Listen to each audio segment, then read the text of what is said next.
नमस्कार साथियों, economics classes में आपका स्वागत है।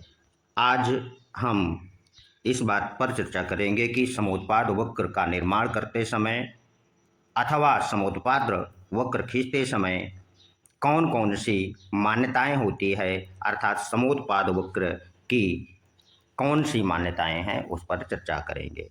तो चलिए समझते हैं एक एक करके। समोत्पाद वक्र की पहली मान्यता ये है कि समोत्पाद वक्र खींचते समय उत्पादन में केवल दो साधनों का प्रयोग किया जाता है तथा दोनों साधन एक दूसरे से प्रतिस्थापित किए जा सकते हैं, किंतु एक सीमा के बाद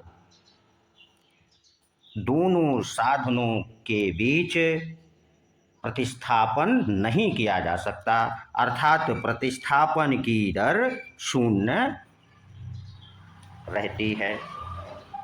जैसा कि आप चित्र में देख रहे हैं कि दो साधन के रूप में पहला साधन श्रम है और दूसरा साधन पूंजी को लिया गया है। चलिए अब हम दूसरी मान्यता पर विचार कर लेते हैं कि दूसरी मान्यता समोत्पाद वक्र की क्या है। समोत्पाद वक्र की दूसरी मान्यता ये है कि तकनीकीय दशाएं, कौन सी दशाएं? तकनीकीय दशाएं, टेक्निकल कंडीशन।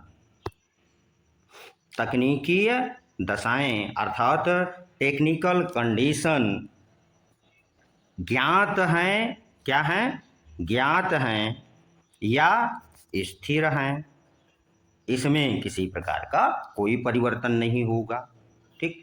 तीसरी मान्यता ये है कि उत्पादन के जो साधन प्रयोग में लाए जाते हैं उन्हें छोटी छोटी इकाइयों में विभाजित किया जा सकता है।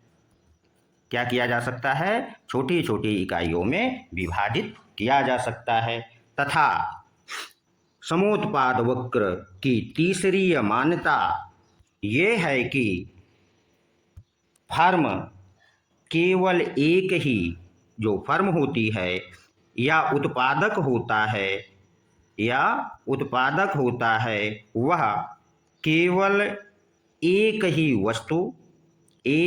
वस्तु का उत्पादन करता है तथा उसका उद्देश्य अधिकतम उत्पादन प्राप्त करना होता है। आशा करते हैं कि आप लोगों ने समझ लिया होगा कि समोत्पाद वक्र की कितनी मान्यताएं होती हैं। तो कुल 4 मान्यताएं होती हैं जिनके आधार पर हम समोत्पाद वक्र का निर्माण कर सकते हैं। हमारा अगला वीडियो तकनीकी प्रतिस्थापन की सीमांत दर क्या होती है उस पर आधारित होगा। धन्यवाद। अगले वीडियो में मिलते हैं। अगर आपको यह वीडियो अच्छा लगता है तो सब्सक्राइब कर दें। धन्यवाद।